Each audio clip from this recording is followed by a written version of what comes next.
Fermez les yeux un instant. Respirez profondément. Laissez le monde autour de vous s'effacer doucement, comme une lumière qui diminue dans une pièce immense. Ce soir, nous allons voyager ensemble, vous et moi, vers un endroit si lointain, si vaste, si incroyablement immense que votre esprit aura du mal à le concevoir. Mais ne vous inquiétez pas, je serai là, à chaque étape, pour vous guider à travers l'obscurité scintillante de l'univers, vers une étoile si gigantesque qu'elle défie toute logique humaine. Une étoile si monumentale que si vous pouviez la placer au centre de notre système solaire, elle avalerait Mercure, Vénus, la Terre, Mars, Jupiter, Saturne, et sa surface s'étendrait encore au-delà. Imaginez cela. Prenez un moment. Essayez vraiment de visualiser cette idée dans votre esprit.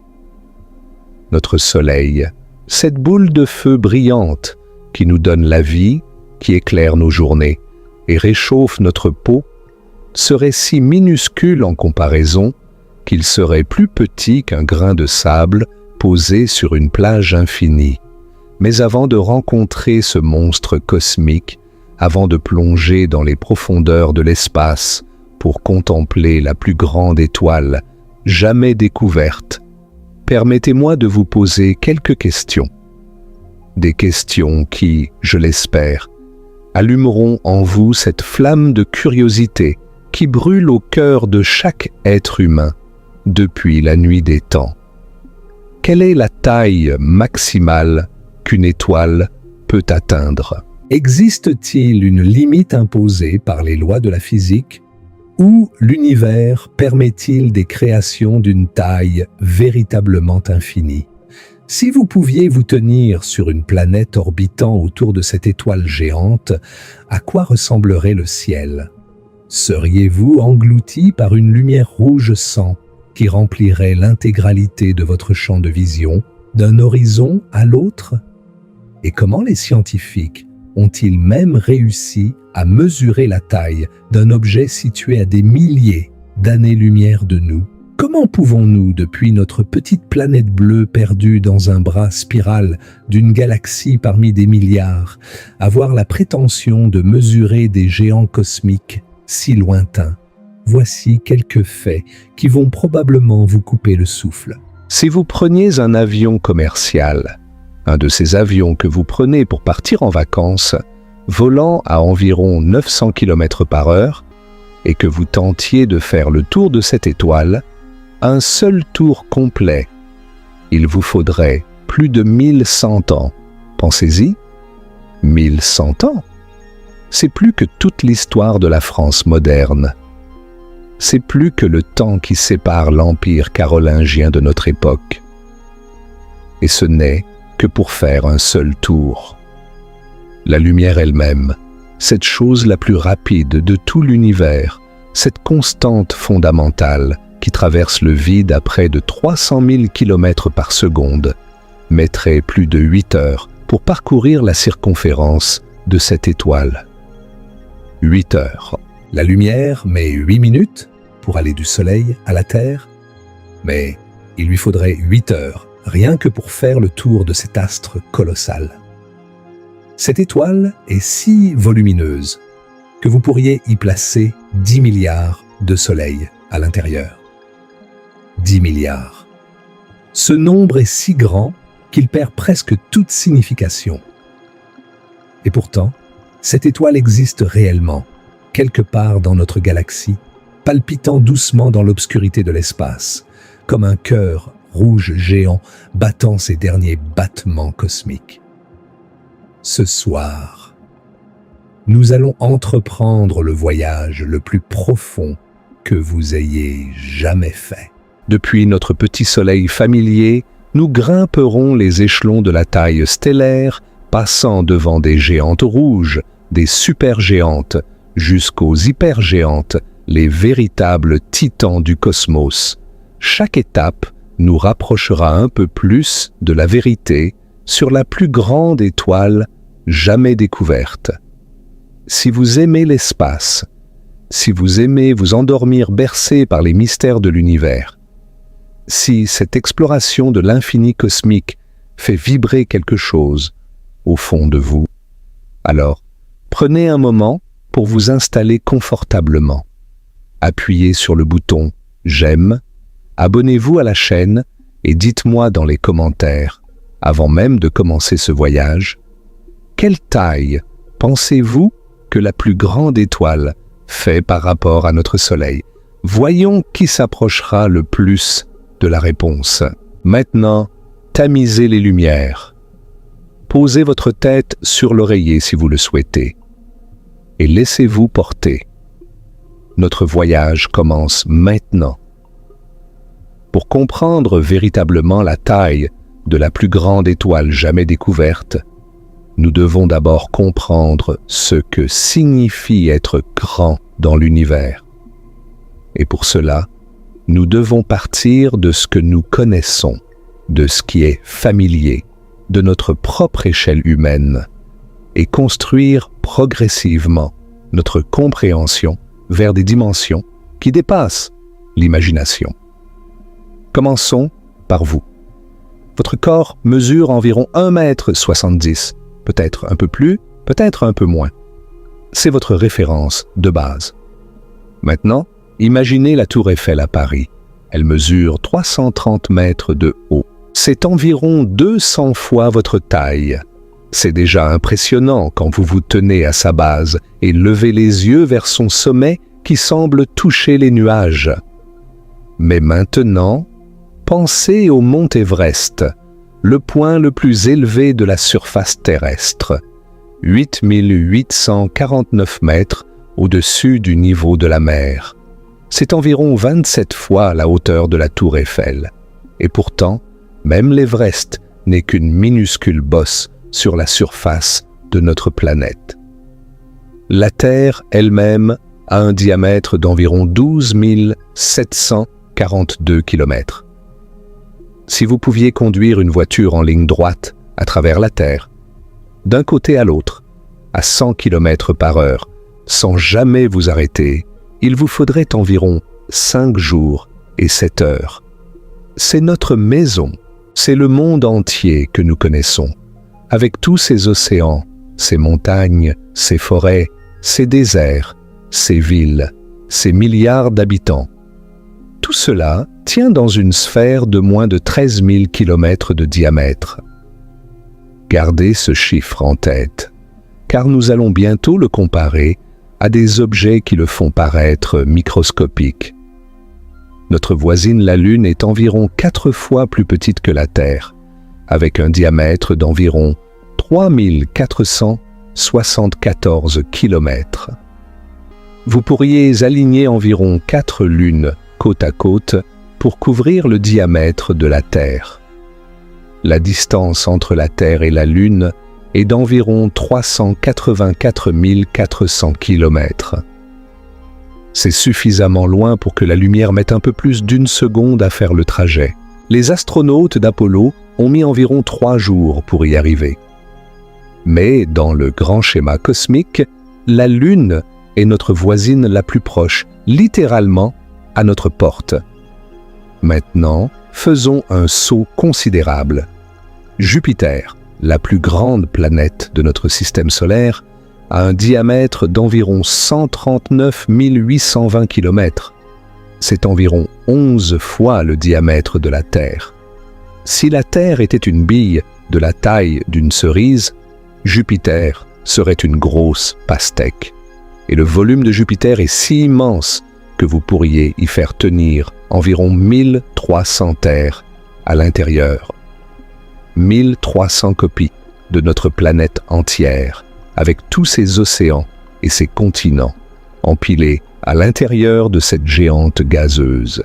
C'est déjà vertigineux, n'est-ce pas? Mais nous n'avons même pas encore commencé à parler des étoiles.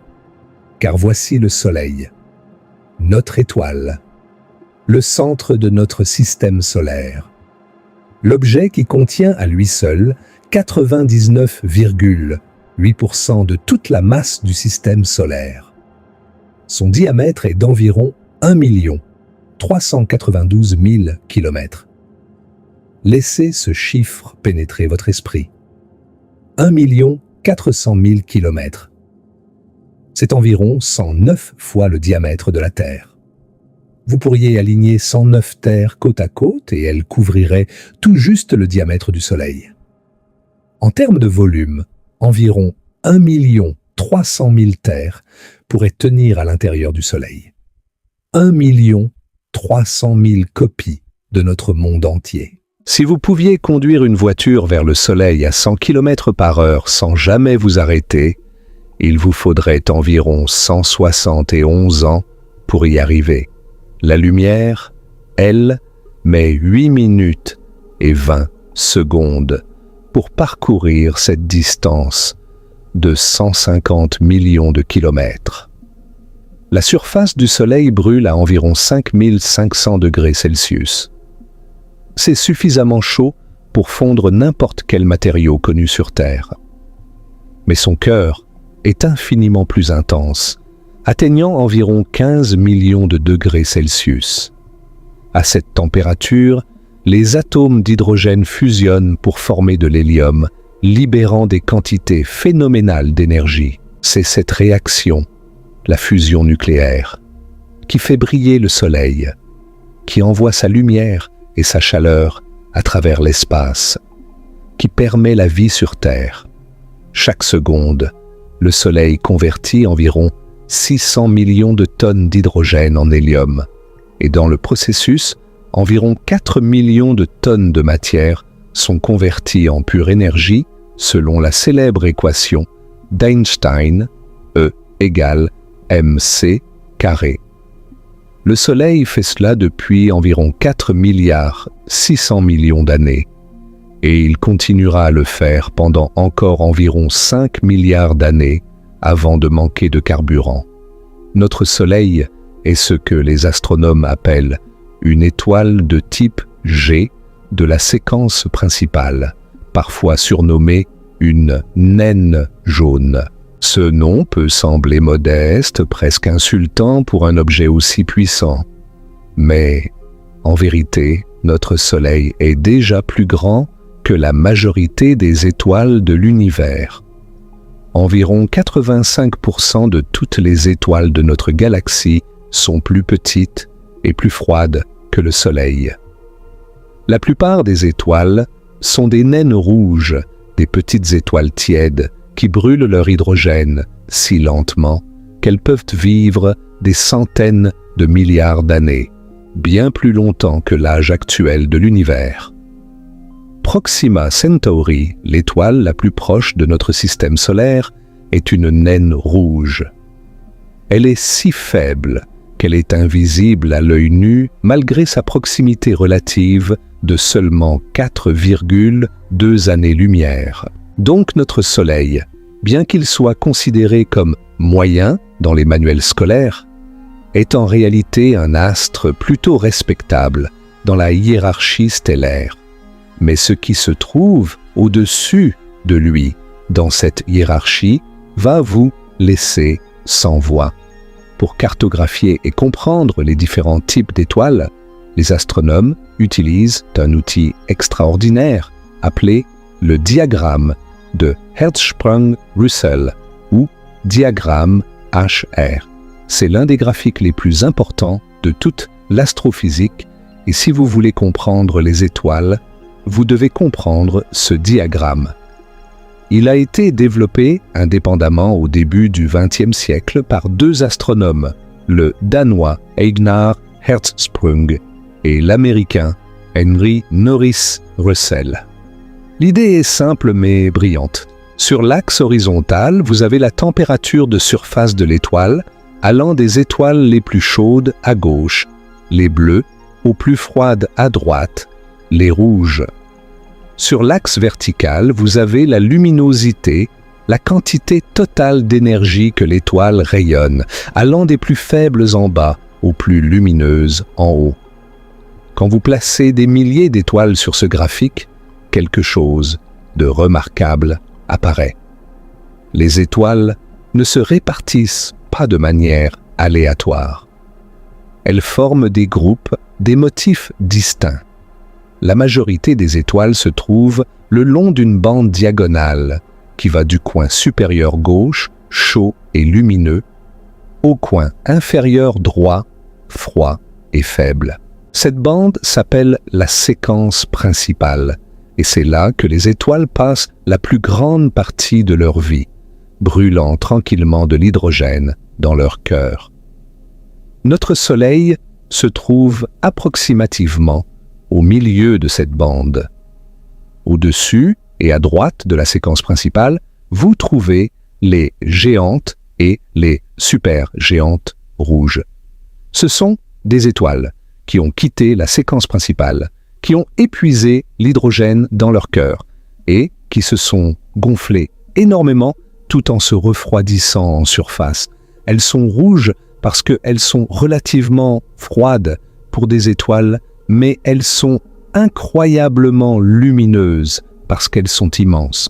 En bas à gauche du diagramme, vous trouvez les naines blanches, les cadavres stellaires, les restes comprimés d'étoiles qui ont terminé leur vie.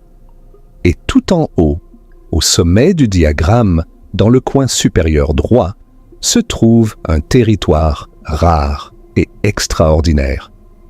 C'est le domaine des hypergéantes rouges, les monstres, les titans, les étoiles les plus volumineuses de tout l'univers. C'est là que réside notre destination de ce soir. Les astronomes classifient également les étoiles selon leur spectre lumineux, c'est-à-dire les couleurs spécifiques de lumière qu'elles émettent. Ce système de classification utilise les lettres O, B, A, F, G, K et M, et les étudiants en astronomie ont un moyen mnémotechnique pour s'en souvenir. Oh, be a fine girl, kiss me. Ou Oh, be a fine guy, kiss me. Les étoiles O sont les plus chaudes, les plus massives et les plus bleues. Elles brûlent si violemment qu'elles épuisent leur carburant en quelques millions d'années seulement. Les étoiles M sont les plus froides, les plus petites et les plus rouges sur la séquence principale. Mais ironiquement, quand une étoile massive meurt et se gonfle en supergéante, elle se refroidit et devient une étoile de type M également, mais d'une classe de luminosité complètement différente. C'est la classe de luminosité qui distingue une petite naine rouge tranquille d'une supergéante rouge cataclysmique. Les supergéantes sont classées IA ou IB et les hypergéantes portent la désignation spéciale IA0 ou IA+. Ce sont les étoiles les plus rares et les plus extrêmes que l'univers peut produire. Maintenant que nous avons posé les fondations, que nous comprenons notre Soleil, que nous connaissons le diagramme qui cartographie les étoiles et que nous savons que des monstres stellaires existent dans le coin supérieur droit de ce diagramme, il est temps de commencer notre ascension. Nous allons grimper l'échelle de la taille stellaire, marche après marche, étoile après étoile, chacune plus grande que la précédente, jusqu'à atteindre le sommet vertigineux où nous attend la plus grande étoile jamais découverte. Accrochez-vous. Le voyage ne fait que commencer. Notre première étape sur cette échelle de géants est Sirius A, l'étoile la plus brillante du ciel nocturne. Quand vous regardez le ciel d'hiver dans la constellation du Grand Chien et que vous voyez cette étoile qui scintille avec une intensité presque agressive, c'est Sirius. Elle brille si fort, non pas parce qu'elle est extraordinairement grande ou lumineuse en termes absolus, mais parce qu'elle est proche. Sirius se trouve à seulement 8,6 années-lumière de nous, ce qui en fait l'une de nos plus proches voisines stellaires. En termes de taille, Sirius A est modestement plus grande que notre Soleil, environ 1,7 fois son rayon. Si notre Soleil était une orange, Sirius serait un petit pamplemousse, Elle est environ 2 fois plus massive que le Soleil et environ 25 fois plus lumineuse. C'est une étoile de type A, ce qui signifie qu'elle est plus chaude et plus blanche que notre Soleil.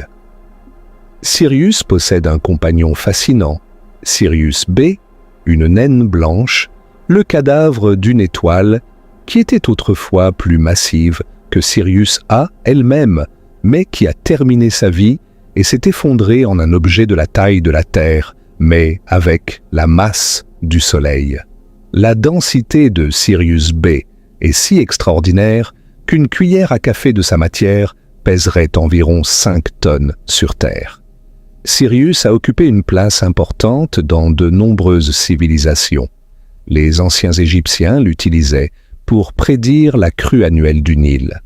Les Grecs anciens l'associaient aux jours de canicule, les jours les plus chauds de l'été, quand Sirius se levait juste avant le soleil. Mais malgré toute son importance culturelle et sa brillance apparente, Sirius n'est qu'une marche modeste sur notre échelle. Des étoiles bien plus grandes nous attendent. Montons à la marche suivante. Pollux, la plus brillante étoile de la constellation des Gémeaux, est une géante orange de type K. Son rayon est environ 9 fois celui du Soleil. Nous commençons maintenant à voir une différence significative. Si le Soleil était une balle de tennis, Pollux serait un ballon de plage. Pollux se trouve à environ 34 années-lumière de nous et brille avec une luminosité environ 32 fois supérieure à celle du Soleil. Ce qui rend Pollux particulièrement intéressante, c'est qu'elle a été la première étoile confirmée à posséder une exoplanète.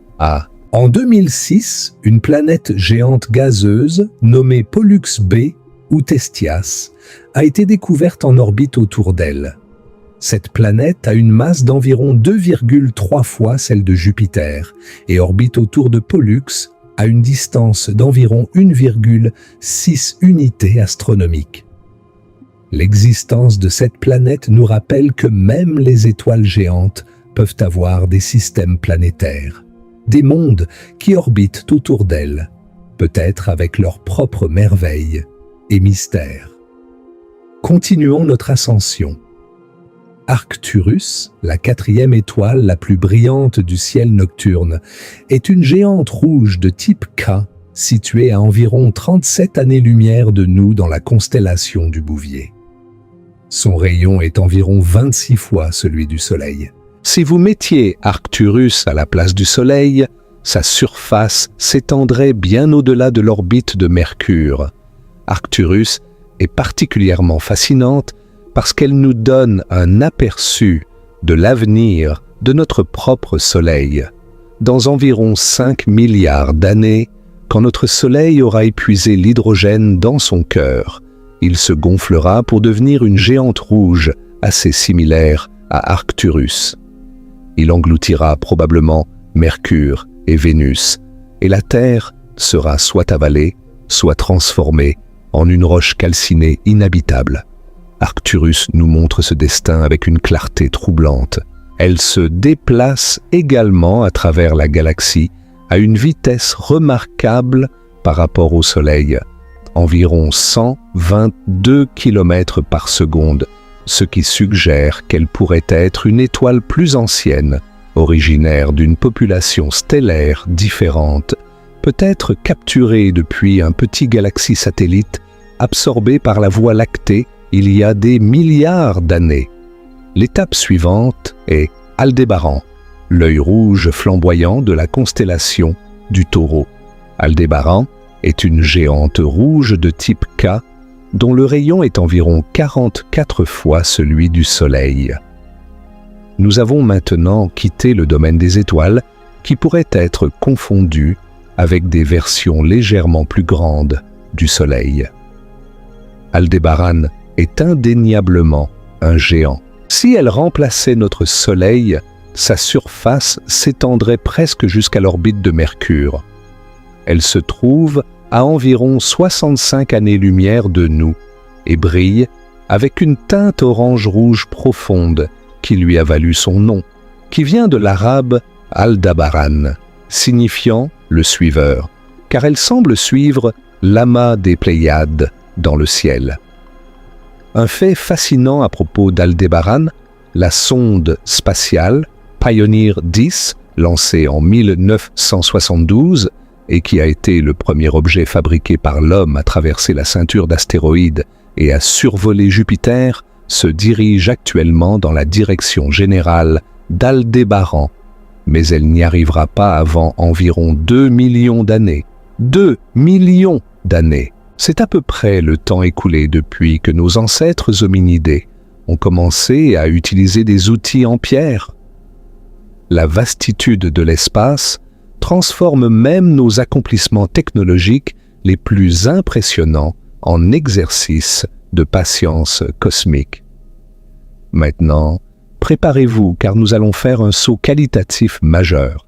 Nous quittons le domaine des géantes pour entrer dans celui des supergéantes et notre premier arrêt est Rigel, le pied gauche de la constellation d'Orion. Rigel est très différente des étoiles que nous avons vues jusqu'ici. C'est une supergéante bleue, pas rouge. Son rayon est environ 79 fois celui du Soleil, ce qui la rend plus petite que certaines des géantes rouges que nous verrons bientôt. Mais ne vous y trompez pas. Rigel est un monstre d'un type différent. Sa température de surface est d'environ 12 000 degrés Celsius, plus de 2 fois celle du Soleil, et sa luminosité est stupéfiante, environ 120 000 fois celle du Soleil. Si vous pouviez voir Rigel depuis la même distance que Sirius, elle serait si brillante qu'elle projetterait des ombres sur Terre en pleine nuit. Rigel se trouve à environ 860 années-lumière de nous, et malgré cette distance considérable, elle reste la 7e étoile la plus brillante du ciel nocturne. Cela vous donne une idée de sa puissance phénoménale. Rigel est une étoile massive, probablement entre 20 et 25 masses solaires, et elle brûle son carburant à un rythme effréné. Sa vie sera courte à l'échelle cosmique, quelques dizaines de millions d'années tout au plus. Elle est destinée à mourir dans une explosion spectaculaire, une supernova qui pendant quelques semaines brillera plus que des milliards d'étoiles combinées. L'existence de Rigel nous enseigne un principe important. Être grand en taille et être grand en masse ou en luminosité sont des choses très différentes dans le monde des étoiles. Les étoiles les plus massives et les plus lumineuses ne sont pas nécessairement les plus volumineuses.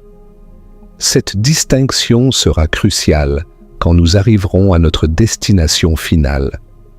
Et maintenant, nous arrivons à l'une des étoiles les plus célèbres et les plus fascinantes de tout le ciel nocturne, Bételgeuse, l'épaule droite d'Orion.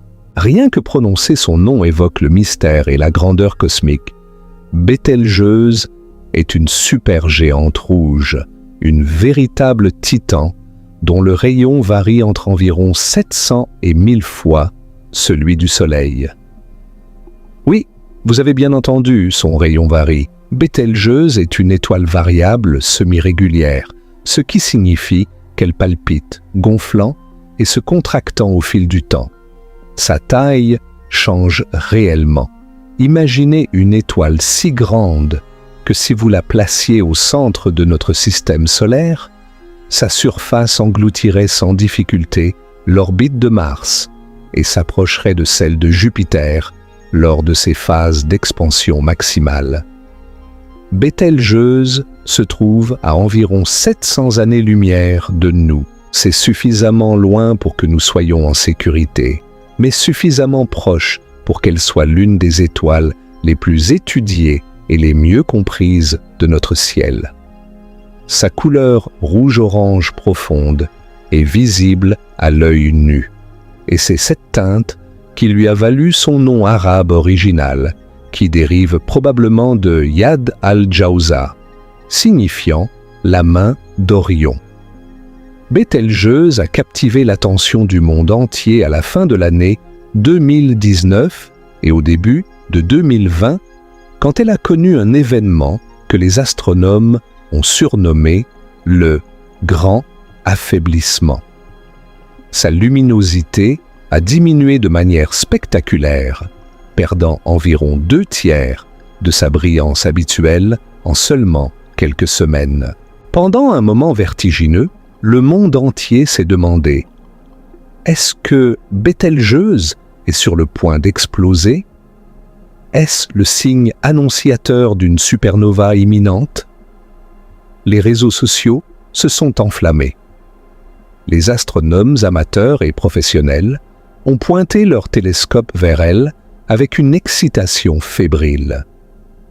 La réponse, découverte après des mois d'analyse minutieuse, était à la fois décevante et fascinante. Bételgeuse n'était pas sur le point d'exploser. Ce qui s'était passé était un événement en 2 parties. D'abord, l'étoile avait éjecté un énorme nuage de gaz chaud depuis sa surface, un panache de matière stellaire propulsé dans l'espace. Puis, alors que ce nuage s'éloignait de l'étoile et refroidissait, la poussière s'est condensée, formant un voile opaque qui a partiellement bloqué la lumière de Bételgeuse vue depuis la Terre. En même temps, l'étoile traversait une phase de son cycle de pulsation qui la rendait naturellement un peu plus faible. La combinaison de ces 2 facteurs a créé l'affaiblissement dramatique observé. Mais cet événement nous a rappelé quelque chose d'important. Bételgeuse est une étoile en fin de vie, instable, perdant constamment de la masse et elle finira par exploser en supernova. La question n'est pas si, mais quand. Cela pourrait arriver demain ou dans 100 000 ans. À l'échelle cosmique, c'est un clin d'œil. Quand Bételgeuse explosera finalement, ce sera un spectacle extraordinaire. Depuis la Terre, la supernova serait visible en plein jour pendant plusieurs semaines, brillant avec l'intensité d'un croissant de lune. La nuit, elle serait éblouissante, projetant des ombres sur le sol. Les astronomes pourraient étudier une supernova de si près avec un niveau de détail sans précédent. Mais rassurez-vous, Bételgeuse est trop loin pour nous faire du mal. Les rayonnements dangereux d'une supernova ne sont mortels que dans un rayon d'environ 50 années-lumière, et Bételgeuse est 14 fois plus loin que cette limite. Nous serions les spectateurs privilégiés d'un des événements les plus violents de l'univers, en parfaite sécurité. À une échelle comparable, nous trouvons Antares, le cœur battant de la constellation du Scorpion. Antares est une supergéante rouge dont le rayon est environ 680 fois celui du Soleil. Son nom vient du grec Anti-Arès, signifiant le rival de Mars, car sa couleur rouge profonde la fait souvent confondre avec la planète Mars quand les deux sont proches dans le ciel. Antares se trouve à environ 550 années-lumière de nous et brille avec une luminosité d'environ 75 000 fois celle du Soleil. Elle possède un compagnon stellaire, Antares B, une étoile bleu-verte de type B qui orbite autour d'elle. Le contraste entre la supergéante rouge et sa petite compagne bleue est l'un des plus beaux spectacles qu'un télescope puisse offrir. Antares est entourée d'une nébuleuse de gaz et de poussière éjectée par l'étoile elle-même au fil des millénaires, créant un halo fantomatique qui rend cette région du ciel particulièrement photogénique pour les astrophotographes. Comme Bételgeuse, Antares est condamnée. Elle terminera sa vie dans une explosion cataclysmique, laissant derrière elle soit une étoile à neutrons, soit un trou noir. Mais nous n'avons pas encore atteint les véritables géants. Tout ce que nous avons vu jusqu'ici, Sirius, Pollux, Arcturus, Aldébaran, Rigel, Bételgeuse, Antares, tout cela n'était que le prélude, la mise en bouche, les hors-d'œuvre cosmiques avant le plat principal. Car maintenant, nous entrons dans le territoire des hypergéantes, ces étoiles si absurdement grandes que même les astronomes professionnels ont du mal à croire leurs propres mesures. Et notre premier arrêt dans ce territoire est V Canis Majoris, une étoile qui a longtemps porté la couronne de la plus grande étoile connue. V Canis Majoris. Rien que ce nom possède une gravité, un poids, qui reflète la nature de l'objet qu'il désigne. C'est une hypergéante rouge, située dans la constellation du Grand Chien, à environ 3900 années-lumière de la Terre. Son rayon est estimé à environ 1420 fois celui du Soleil. Arrêtons-nous un instant sur ce chiffre. 1420 fois le rayon du Soleil. Cela signifie que si vous mettiez V Canis Majoris au centre de notre système solaire, sa surface s'étendrait bien au-delà de l'orbite de Jupiter, atteignant quelque part entre les orbites de Jupiter et de Saturne. Toutes les planètes intérieures, Mercure, Vénus, la Terre, Mars et la ceinture d'astéroïdes, et même Jupiter, le géant de notre système solaire, seraient engloutis à l'intérieur de cette étoile. Imaginez-vous debout sur Saturne, regardant vers le centre du système solaire, et au lieu de voir un petit point brillant qui serait le Soleil, vous verriez une muraille incandescente de gaz rougeoyant remplissant la moitié du ciel. C'est ce que serait la vue si V Canis Majoris remplaçait notre Soleil. L'histoire de V Canis Majoris est une histoire de découverte progressive et de stupéfaction croissante. L'étoile a été cataloguée pour la première fois en 1801 par l'astronome français Jérôme Lalande, mais sa véritable nature n'a été comprise que bien plus tard. Pendant longtemps, les astronomes savaient qu'elle était grande, mais les instruments n'étaient pas assez précis pour mesurer à quel point. Ce n'est qu'au XXIe siècle, avec des télescopes de plus en plus puissants et des techniques de mesure de plus en plus sophistiquées, que la taille vertigineuse de V Canis Majoris a été révélée. Et ce qui est peut-être le plus fascinant à propos de cette étoile, c'est ce qui se passe à sa surface. V Canis Majoris n'est pas une sphère lisse et régulière comme les étoiles que nous imaginons habituellement. Elle est chaotique, tourmentée, avec des arcs massifs de matière éjectée, des jets de gaz, des structures complexes dans son enveloppe qui témoignent d'une étoile en pleine agonie. Elle perd de la masse à un rythme effarant, éjectant dans l'espace l'équivalent de plusieurs masses terrestres par an. Autour d'elle s'est formée une vaste nébuleuse de gaz et de poussière, un linceul cosmique tissé par les convulsions de l'étoile mourante. Quand V Canis Majoris finira par s'effondrer et exploser en supernova, elle laissera probablement derrière elle un trou noir, car sa masse résiduelle sera probablement trop importante pour former une étoile à neutrons. Mais aussi impressionnante que soit V Canis Majoris, elle n'est plus la plus grande étoile connue. Cette couronne lui a été arrachée par des découvertes ultérieures, et notre voyage continue vers des sommets encore plus vertigineux. L'étape suivante est Scuti, une étoile qui a fait sensation quand elle a été présentée au monde comme potentiellement la plus grande étoile connue.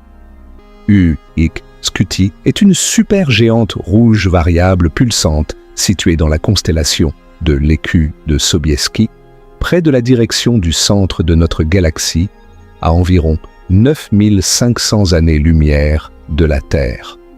Les premières mesures de sa taille ont suggéré un rayon d'environ 1700 fois celui du Soleil, ce qui en ferait un objet encore plus colossal que V-White Canis Majoris. Si ces mesures étaient exactes, UIG Scuti, placé au centre du système solaire, verrait sa surface dépasser l'orbite de Jupiter et s'approcher de celle de Saturne, voire la dépasser. Mais voici où l'histoire devient plus complexe et plus intéressante. La science est un processus d'affinement constant, et les mesures initiales d'UIG Scuti ont été remises en question. Le problème fondamental est la distance. Pour calculer la taille réelle d'une étoile, les astronomes doivent connaître deux choses: son diamètre angulaire, c'est-à-dire l'angle qu'elle sous-tend dans le ciel vu depuis la Terre, et sa distance. Si vous connaissez ces deux valeurs, la trigonométrie vous donne le rayon réel. Mais mesurer la distance d'une étoile à des milliers d'années-lumière est extraordinairement difficile. Les données du satellite Gaïa de l'Agence spatiale européenne, lancé spécifiquement pour cartographier les positions et distances de milliards d'étoiles avec une précision sans précédent, ont fourni de nouvelles estimations de distance pour de nombreuses étoiles, y compris U6 Scuti. Et ces nouvelles données ont suggéré que la distance d'UIG Scuti pourrait être différente de ce qui était initialement estimé, ce qui aurait un impact direct sur le calcul de son rayon. Certains chercheurs ont proposé que le rayon réel d'UIG Scuti pourrait être significativement plus petit que les estimations initiales, peut-être autour de 1200 à 1500 rayons solaires au lieu de 1700. Le débat continue dans la communauté astronomique et il illustre parfaitement la difficulté de mesurer les objets les plus extrêmes de l'univers. Même avec nos meilleures technologies, l'incertitude reste considérable quand il s'agit d'étoiles aussi lointaines et aussi instables. De plus, UIG Scuti est une étoile variable, ce qui signifie que sa taille change au fil du temps. Elle palpite, gonflant et se contractant sur des cycles de plusieurs centaines de jours. Pendant ces phases d'expansion maximale, elle est plus grande que pendant ces phases de contraction. Alors, quand nous disons qu'une étoile a un rayon de tant de rayons solaires, nous citons souvent une moyenne ou une valeur maximale, ce qui ajoute encore à la complexité de la comparaison. Malgré ces incertitudes, UIG Scuti reste indéniablement l'une des plus grandes étoiles connues, même si sa couronne de plus grande de toutes est maintenant disputée. Avant de poursuivre vers le sommet, il est essentiel de comprendre ce qui distingue une hypergéante d'une supergéante ordinaire, et pourquoi ces étoiles extrêmes sont si rares et si instables. Le concept clé ici est la limite d'Eddington, nommée d'après l'astrophysicien britannique Sir Arthur Eddington. La limite d'Eddington décrit l'équilibre entre deux forces fondamentales qui gouvernent la structure d'une étoile: la gravité, qui tire la matière vers l'intérieur, vers le centre, et la pression de radiation, qui pousse la matière vers l'extérieur, générée par l'énergie lumineuse produite dans le cœur de l'étoile. Pour la plupart des étoiles, ces deux forces sont en équilibre stable. La gravité empêche l'étoile de se disperser dans l'espace, tandis que la pression de radiation empêche l'étoile de s'effondrer sur elle-même. Mais quand une étoile est extrêmement lumineuse, quand elle produit des quantités phénoménales d'énergie, la pression de radiation peut devenir si forte qu'elle commence à vaincre la gravité dans les couches extérieures de l'étoile. La matière est littéralement soufflée dans l'espace par la lumière de l'étoile elle-même. C'est ce qui se passe dans les hypergéantes. Elles sont si lumineuses que leurs couches extérieures sont à peine retenues par la gravité. Elles perdent de la masse à des taux prodigieux, créant des vents stellaires d'une intensité incomparable. La limite de Humphreys-Davidson est un concept connexe qui décrit une zone d'exclusion dans le diagramme HR, une région où les étoiles ne peuvent tout simplement pas exister de manière stable. Au-delà d'une certaine combinaison de luminosité et de basse température, les étoiles deviennent si instables qu'elles perdent de la masse de manière catastrophique, se débarrassant de leur couche extérieure par des éruptions violentes. Les hypergéantes vivent dangereusement près de cette limite, et c'est pourquoi elles sont si rares. Elles ne peuvent pas maintenir cet état pendant très longtemps. Quelques centaines de milliers d'années, tout au plus. Un battement de cils à l'échelle cosmique. C'est aussi pourquoi on estime qu'il n'y a qu'une poignée de véritables hypergéantes dans toute la Voie lactée, peut-être une douzaine connues, sur les centaines de milliards d'étoiles que contient notre galaxie. Trouver une hypergéante, c'est comme trouver un diamant sur une plage de sable infini. Et maintenant, après cette longue ascension, après avoir gravi marche après marche l'échelle de la taille stellaire, depuis notre modeste Soleil jusqu'aux supergéantes et hypergéantes les plus impressionnantes, nous arrivons enfin au sommet, au pinacle, à la plus grande étoile jamais découverte par l'humanité. Son nom est Stephenson 2-18, et son existence va redéfinir tout ce que vous pensiez possible dans l'univers. L'histoire de la découverte de Stephenson 2-18 commence avec un astronome américain nommé Charles Bruce Stephenson, un chercheur méthodique et patient qui a consacré une grande partie de sa carrière à cataloguer des étoiles. Dans les années 1990, Stephenson a identifié un amas stellaire ouvert situé dans la constellation de l'Écu de Sobieski, une petite constellation discrète dans la direction du centre galactique. Cet amas a été nommé Stephenson 2 en son honneur. L'amas Stephenson 2 n'est pas un amas ordinaire. C'est l'un des amas ouverts les plus massifs de toute la Voie lactée, contenant un nombre remarquable de supergéantes rouges. Ces étoiles géantes en fin de vie. La concentration de supergéantes rouges dans un seul amas est extraordinaire et témoigne de l'histoire de formation stellaire intense de cette région de la galaxie. Parmi les membres de cet amas, une étoile se distinguait. Elle était désignée par le numéro 18 dans le catalogue de l'amas, d'où son nom, Stephenson 2-18, parfois abrégé en ST 2-18, et aussi connu sous les désignations RSGC 2-18 ou Stephenson 2-DFK1. Initialement, cette étoile n'avait rien de particulièrement remarquable parmi les autres supergéantes rouges de l'amas. Mais au fur et à mesure que les techniques de mesure se sont affinées et que de nouvelles observations ont été réalisées, les astronomes ont commencé à réaliser que Stephenson 2-18 était quelque chose de spécial, quelque chose d'extraordinaire, quelque chose d'inimaginable. La mesure de la taille d'une étoile aussi lointaine est un défi technique considérable, et il vaut la peine de comprendre comment les astronomes s'y prennent. La première méthode est l'interférométrie, une technique qui combine la lumière de plusieurs télescopes pour obtenir une résolution angulaire bien supérieure à celle d'un seul télescope.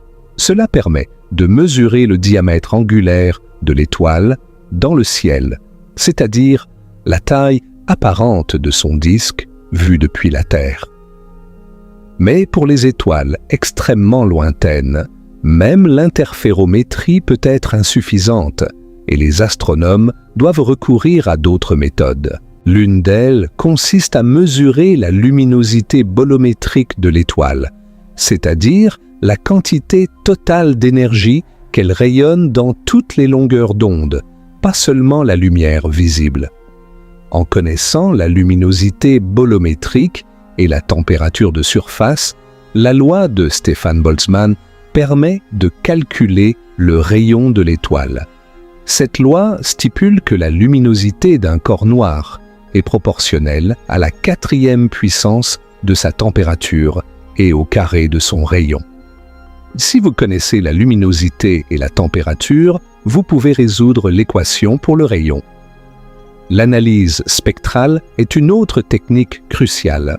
En décomposant la lumière de l'étoile en ses composantes spectrales, les astronomes peuvent déterminer sa température de surface, sa composition chimique et même sa vitesse radiale par rapport à nous. Le type spectral de Stephenson 2-18 a été identifié comme M6, ce qui correspond à une étoile très froide pour une étoile, avec une température de surface d'environ 3200 Kelvin. C'est moins de la moitié de la température de surface du Soleil. Cette basse température est ce qui lui donne sa couleur rouge profonde. Mais c'est le rayon calculé qui a laissé les astronomes bouche bée. Les meilleures estimations actuelles placent le rayon de Stephenson 2-18 à environ 2150 fois le rayon du Soleil. 2150 rayons solaires. Permettez-moi de mettre ce chiffre en perspective de toutes les manières possibles, car c'est un nombre qui mérite d'être contemplé sous tous les angles. Le diamètre de Stephenson 2-18 est d'environ 3 milliards de kilomètres. 3 milliards de kilomètres d'un bord à l'autre. Pour parcourir cette distance en voiture à 100 km par heure, il vous faudrait environ 3400 ans. C'est plus que le temps écoulé depuis la construction des pyramides de Gizeh. Plus que le temps écoulé depuis que les premières civilisations humaines ont commencé à écrire. Et ce n'est que pour traverser l'étoile en ligne droite, pas pour en faire le tour. Si vous placiez Stephenson 2-18 au centre de notre système solaire, à l'endroit exact où se trouve notre Soleil en ce moment, sa surface, sa photosphère, s'étendrait au-delà de l'orbite de Saturne. Mercure, parti. Vénus, parti. La Terre, notre maison, profondément englobie à l'intérieur de l'étoile. Mars, disparu. La ceinture d'astéroïdes, absorbée. Jupiter, le géant de notre système solaire, avec ses 1300 terres, avalées, sans laisser de traces. Saturne, avec ses magnifiques anneaux, se retrouverait soit juste à la surface de l'étoile, soit légèrement à l'intérieur, selon les estimations exactes utilisées. La photosphère de Stephenson 2-18 approcherait même l'orbite d'Uranus. Tout notre système solaire intérieur et moyen serait contenu à l'intérieur d'une seule étoile. C'est une idée qui semble appartenir à la science-fiction, mais c'est la réalité pure et vérifiable de notre univers. En termes de volume, Stephenson 2-18 pourrait contenir environ 10 milliards de soleils. 10 milliards. Si chaque soleil à l'intérieur était une personne, cette étoile pourrait contenir plus de personnes qu'il n'y a d'humains ayant jamais vécu sur Terre depuis l'aube de notre espèce. Et rappelons que notre Soleil peut déjà contenir 1 300 000 terres. Donc, si vous voulez savoir combien de terres pourraient tenir à l'intérieur de Stephenson 2-18, le calcul donne un nombre si astronomique qu'il perd toute signification intuitive. Nous parlons de milliers de milliards de terres. Revenons maintenant à nos expériences de pensée pour vraiment saisir cette échelle. Imaginez que vous êtes à bord d'un avion commercial, volant à 900 km par heure. C'est une vitesse tout à fait standard pour un vol longue distance. Vous voulez faire le tour de Stephenson 2-18, un seul tour complet autour de son équateur. Combien de temps cela prendrait-il?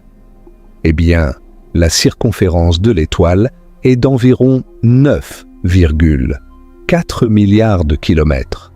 À 900 km par heure, il vous faudrait environ 10 400 000 heures, soit environ 1190 ans.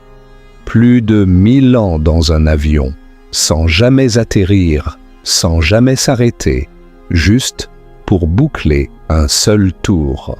Pour mettre cela en contexte, si vous aviez commencé ce vol au moment où Guillaume le Conquérant a envahi l'Angleterre en 1066, vous n'auriez pas encore terminé aujourd'hui.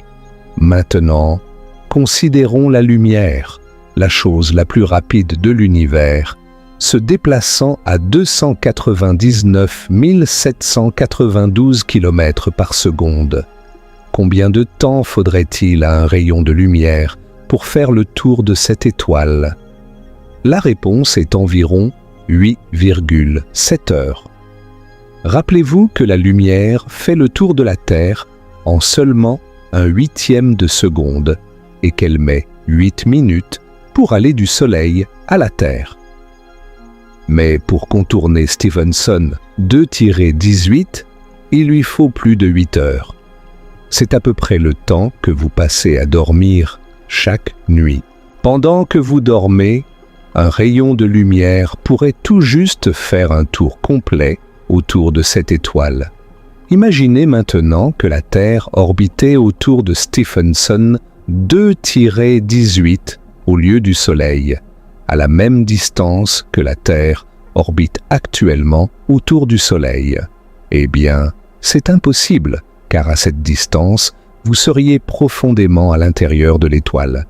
Mais supposons que vous vous trouviez sur une planète hypothétique orbitant juste au-delà de la surface de Stephenson 2-18. À quoi ressemblerait le ciel? L'étoile remplirait littéralement tout votre ciel. D'un horizon à l'autre, tout ce que vous verriez serait une surface incandescente, rouge, sombre. Il n'y aurait pas de jour et de nuit au sens habituel, car l'étoile couvrirait un angle solide si immense que même du côté nuit de votre planète, la lumière réfractée et réfléchie créerait une lueur perpétuelle. Le concept même de ciel étoilé n'existerait pas pour les hypothétiques habitants d'un tel monde. Ils ne connaîtraient qu'une immense voûte rouge, palpitante et omniprésente. Voici un autre aspect fascinant et contre-intuitif de Stephenson 2-18, sa gravité de surface. Quand vous pensez à une étoile plus de 2000 fois plus grande que le Soleil, vous pourriez imaginer une gravité écrasante à sa surface, mais c'est exactement le contraire. La gravité de surface de Stephenson 2-18 est incroyablement faible par rapport à celle du Soleil. Pourquoi? Parce que la gravité de surface dépend non seulement de la masse, mais aussi du rayon. La formule de la gravité dit que la force gravitationnelle à la surface est proportionnelle à la masse divisée par le rayon au carré. Or, Stephenson 2-18 n'est pas 2150 fois plus massive que le Soleil, loin de là. Sa masse est estimée à seulement environ 12 à 16 masses solaires. Oui, vous avez bien entendu, malgré un volume qui pourrait contenir 10 milliards de soleils, sa masse n'est que 12 à 16 fois celle du Soleil. C'est une des réalités les plus contre-intuitives de l'astronomie stellaire, et elle mérite une explication approfondie. Comment est-il possible qu'une étoile si colossalement grande ne soit que modestement plus massive que le Soleil? La réponse réside dans la densité, ou plus précisément dans l'incroyable faiblesse de la densité. Stephenson 2-18 est essentiellement une étoile duveteuse. Ses couches extérieures sont si étendues, si diluées, que leur densité est inférieure à celle du meilleur vide que nous puissions créer dans un laboratoire terrestre. C'est du gaz tellement raréfié qu'il est presque indistinguable du vide. Si vous pouviez magiquement vous téléporter dans les couches extérieures de Stephenson 2-18, vous ne le sentiriez probablement pas. Il n'y aurait rien de solide, rien de perceptible. Juste quelques atomes d'hydrogène et d'hélium éparpillés ici et là, brillant faiblement d'une lueur rouge. La notion même de surface pour une telle étoile est trompeuse. Il n'y a pas de limite nette entre l'étoile et l'espace. La densité diminue graduellement à mesure que vous vous éloignez du centre, et ce que nous appelons la surface ou la photosphère est simplement le niveau où le gaz devient suffisamment dense pour être opaque à la lumière. Cela nous amène à un concept crucial que beaucoup de gens confondent quand ils parlent d'étoiles records. La différence entre la plus grande étoile par le rayon, la plus massive et la plus lumineuse. Ce sont trois catégories complètement différentes et chacune a un champion différent. Stephenson 2-18 est la plus grande connue par le rayon, le volume, l'espace physique qu'elle occupe. Mais l'étoile la plus massive connue est R136A1, une étoile bleue incandescente située dans la nébuleuse de la Tarentule dans le Grand Nuage de Magellan. R136A1 a une masse estimée à plus de 250 fois celle du Soleil, environ 20 fois la masse de Stephenson 2-18. Mais en termes de rayon, R136A1 n'est que 30 à 40 fois le rayon du Soleil, minuscule comparé à Stephenson 2-18. C'est parce que R136A1 est une étoile de la séquence principale, jeune et compacte, brûlant férocement sur le bleu, le plus intense. Elle n'a pas encore gonflé en supergéante. Elle concentre toute sa masse phénoménale dans un volume relativement petit, ce qui la rend extraordinairement dense et lumineuse. R136A1 brille avec une luminosité de plusieurs millions de fois celle du Soleil, bien plus que Stephenson 2-18 avec ses 440 000 luminosités solaires. Alors, la prochaine fois que quelqu'un vous demande quelle est la plus grande étoile, assurez-vous de clarifier la plus grande en taille ou la plus massive ou la plus lumineuse. La réponse change radicalement selon le critère.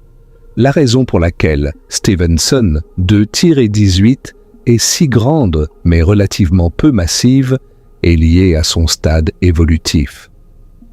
C'est une étoile en fin de vie qui a épuisé l'hydrogène dans son cœur il y a longtemps. Quand une étoile massive épuise son combustible nucléaire central, une série de transformations dramatiques commence. Le cœur, privé de la source d'énergie qui le soutenait contre la gravité, commence à se contracter. Cette contraction libère de l'énergie gravitationnelle et élève la température du cœur et des couches environnantes. L'hydrogène dans une coquille autour du cœur commence alors à fusionner, alimentant l'étoile depuis cette couche extérieure. L'énergie supplémentaire générée par cette fusion en coquille, combinée à des changements complexes dans la structure de l'étoile, pousse les couches extérieures vers l'extérieur. L'étoile gonfle, sa surface s'éloigne du centre, et comme l'énergie est désormais répartie sur une surface beaucoup plus grande, la température de surface chute, passant du blanc ou du jaune au rouge. L'étoile est devenue une géante rouge ou, dans le cas de Stephenson 2-18, une super géante rouge d'une taille extraordinaire. Pensez-y comme un ballon de baudruche. Si vous avez une petite quantité d'air dans un ballon, le ballon est petit et dense, mais si vous gonflez ce ballon à une taille immense avec la même quantité d'air, le caoutchouc s'amincit, la densité diminue et le ballon devient fragile et instable. C'est essentiellement ce qui s'est passé avec Stephenson 2-18. L'étoile s'est gonflée en une sphère gargantuesque, mais la matière qui compose cette sphère est incroyablement diluée. C'est un géant aux pieds d'argile, un colosse de quasi-vide qui brille faiblement en rouge. Parlons maintenant de l'amas d'étoiles dans lequel Stephenson 2-18 réside, car son environnement est tout aussi remarquable que l'étoile elle-même. L'amas Stephenson 2, aussi connu sous le nom de RSGC2, est l'un des amas ouverts les plus massifs de la Voie lactée. Il se situe dans le bras Écu Centaure de notre galaxie, à environ 18 900 années-lumière de la Terre.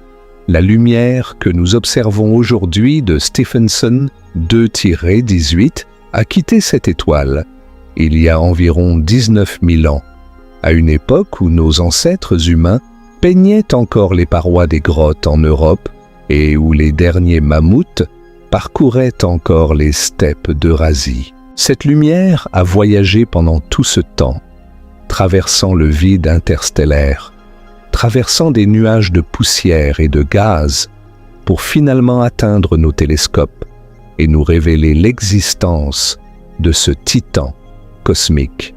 L'amas Stephenson 2 contient au moins 26 supergéantes rouges confirmées, une concentration remarquable d'étoiles massives en fin de vie.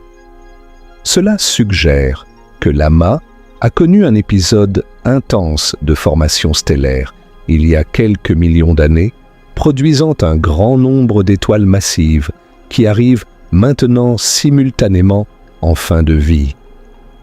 C'est comme une génération entière d'étoiles géantes vieillissant ensemble, leur surface rouge palpitant à l'unisson dans l'obscurité de l'espace. L'amas est fortement obscurci par la poussière interstellaire, ce qui explique pourquoi il a été si difficile à étudier pendant longtemps.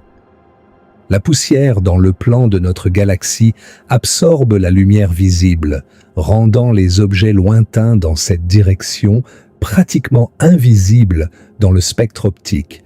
C'est pourquoi les astronomes ont dû utiliser l'astronomie infrarouge pour percer ce voile de poussière et révéler les trésors cachés derrière. Mais Stephenson 2-18 ne règne pas sans contestation sur le trône de la plus grande étoile connue. Comme dans toute bonne histoire, il y a des rivaux, des prétendants au trône et des controverses qui alimentent des débats animés dans la communauté astronomique.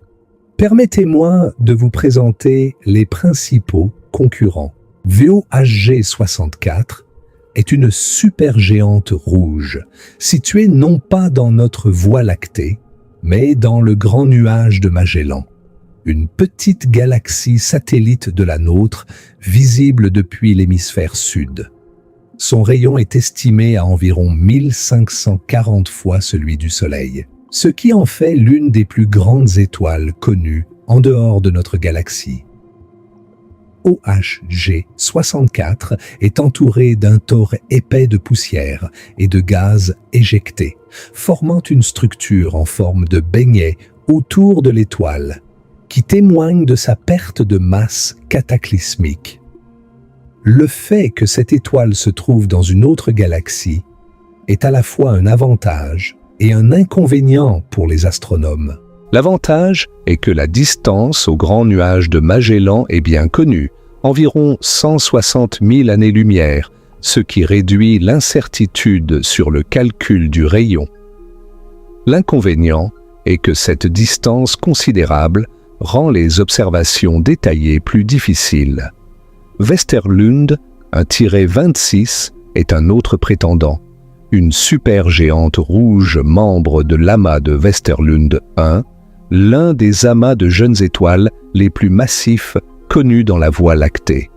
Les estimations de son rayon varient considérablement, de environ 1530 à 2550 rayons solaires, selon les méthodes et les hypothèses utilisées.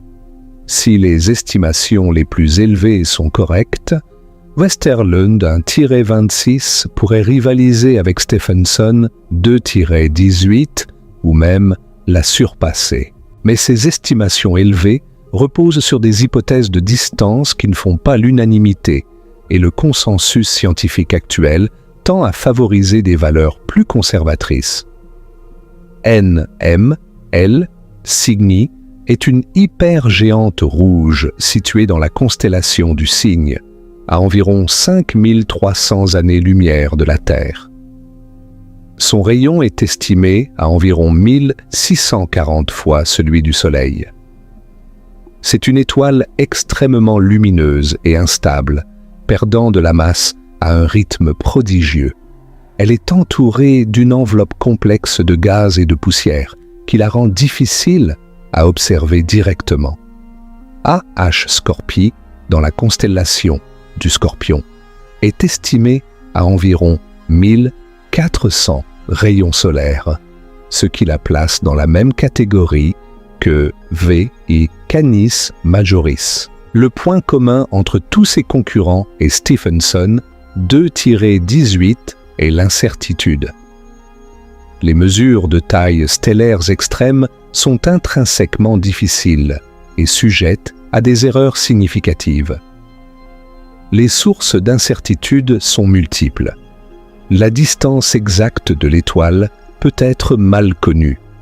La température de surface peut être mal estimée en raison de l'extinction par la poussière interstellaire. L'étoile peut pulser et changer de taille au fil du temps, et les modèles d'atmosphère stellaire utilisés pour interpréter les observations peuvent être imparfaits pour ces étoiles extrêmes. C'est pourquoi le classement des plus grandes étoiles connues change régulièrement à mesure que de nouvelles observations sont réalisées et que les méthodes d'analyse s'améliorent. Cependant, même en tenant compte de toutes ces incertitudes, Stephenson 2-18 se maintient solidement comme la plus grande étoile connue selon les meilleures estimations actuelles. Elle pourrait être légèrement plus grande ou légèrement plus petite que les chiffres les plus cités, mais son statut au sommet de la hiérarchie de taille stellaire est robuste. Et voici une pensée vertigineuse. Il est presque certain qu'il existe des étoiles encore plus grandes quelque part dans l'univers que nous n'avons pas encore découvertes. Notre galaxie seule contient des centaines de milliards d'étoiles, et une grande partie de la Voie lactée est obscurcie par la poussière, cachant d'innombrables étoiles à nos regards. Les futurs télescopes, comme le Extremely Large Telescope en construction au Chili, le télescope spatial James Webb, qui repousse déjà les frontières de l'observation, et le Nancy Grace Roman Space Telescope prévu pour les prochaines années, pourraient bien nous révéler des géants stellaires encore plus imposants que Stephenson 2-18. Mais maintenant, concentrons-nous sur le destin de notre championne. Car Stephenson 2-18, aussi magnifique et immense soit-elle, est condamnée. Elle vit sur du temps emprunté, chaque jour qui passe la rapprochant inexorablement de sa fin spectaculaire. Pour comprendre comment elle mourra, nous devons comprendre comment les étoiles massives terminent leur existence, et c'est une histoire qui mêle la physique la plus fondamentale aux explosions les plus violentes que l'univers connaisse. Les étoiles massives, comme Stephenson 2-18, ne meurent pas paisiblement. Elles ne s'éteignent pas doucement comme une bougie qui manque de cire. Elles explosent violemment, cataclysmiquement. Mais pour comprendre cette explosion, nous devons d'abord comprendre ce qui se passe à l'intérieur de l'étoile pendant les dernières étapes de sa vie. L'intérieur d'une étoile massive en fin de vie ressemble à un oignon, avec des couches concentriques de différents éléments en fusion. Au centre se trouve le cœur le plus chaud et le plus dense, entouré de coquilles successives où différentes réactions de fusion nucléaire se déroulent simultanément. Quand l'étoile était jeune, sur la séquence principale, elle fusionnait de l'hydrogène en hélium dans son cœur, comme notre Soleil le fait actuellement. Mais quand l'hydrogène du cœur s'est épuisé, le cœur s'est contracté et s'est réchauffé suffisamment pour commencer la fusion de l'hélium en carbone et en oxygène. Ce processus est beaucoup plus rapide que la fusion de l'hydrogène. Pour une étoile de la masse initiale de Stephenson 2-18, la fusion de l'hydrogène a peut-être duré 10 à 20 millions d'années, mais la fusion de l'hélium ne dure que quelques millions d'années. Quand l'hélium du cœur est épuisé à son tour, le cœur se contracte encore et les températures montent encore plus haut. La fusion du carbone commence, produisant du néon, du sodium et du magnésium. Cette étape ne dure que quelques milliers d'années. Puis vient la fusion du néon, qui ne dure que quelques années. Puis la fusion de l'oxygène, quelques mois. Et enfin, la fusion du silicium, qui est la dernière étape de fusion nucléaire possible et qui ne dure qu'environ un jour. Oui, un seul jour. La fusion du silicium produit du fer et du nickel. Et c'est là que tout s'arrête. Le fer est l'élément fatal. C'est le terminus nucléaire. Pourquoi? Parce que le fer a le noyau atomique le plus stable de tous les éléments. Fusionner des noyaux de fer ne libère pas d'énergie, contrairement à la fusion de tous les éléments plus légers. Au contraire, fusionner du fer absorbe de l'énergie. C'est comme essayer de brûler des cendres. Il n'y a plus rien à extraire. Donc, quand un cœur de fer se forme au centre de l'étoile, il n'y a plus aucune source d'énergie pour soutenir ce cœur contre la gravité. C'est la sentence de mort de l'étoile. Le cœur de fer grandit rapidement à mesure que les couches de silicium qui l'entourent continuent de fusionner et de déposer du fer sur le cœur. Quand le cœur de fer atteint environ 1,4 masse solaire, une limite connue sous le nom de limite de Chandrasekhar, la pression des électrons dégénérés qui soutenaient le cœur n'est plus suffisante pour résister à la gravité. Le cœur s'effondre, et il s'effondre rapidement. En moins d'une seconde, le cœur de l'étoile, qui était de la taille de la Terre, se comprime en une sphère de seulement quelques dizaines de kilomètres de diamètre. La matière atteint des densités nucléaires. Les protons et les électrons sont forcés ensemble pour former des neutrons, libérant un flot colossal de neutrinos. Le cœur rebondit brièvement, envoyant une onde de choc vers l'extérieur. Cette onde de choc, amplifiée par les neutrinos et par des instabilités hydrodynamiques complexes, traverse les couches extérieures de l'étoile et les fait exploser dans l'espace à des vitesses pouvant atteindre 10% de la vitesse de la lumière. C'est une supernova, l'une des explosions les plus puissantes de tout l'univers. Pendant quelques semaines, une seule étoile mourante peut briller avec la luminosité de plusieurs milliards d'étoiles combinées. Elle peut briller plus que la galaxie entière dans laquelle elle se trouve. L'énergie libérée est si immense qu'elle est difficile à concevoir. Les neutrinos seuls emportent environ 99% de l'énergie totale de l'explosion.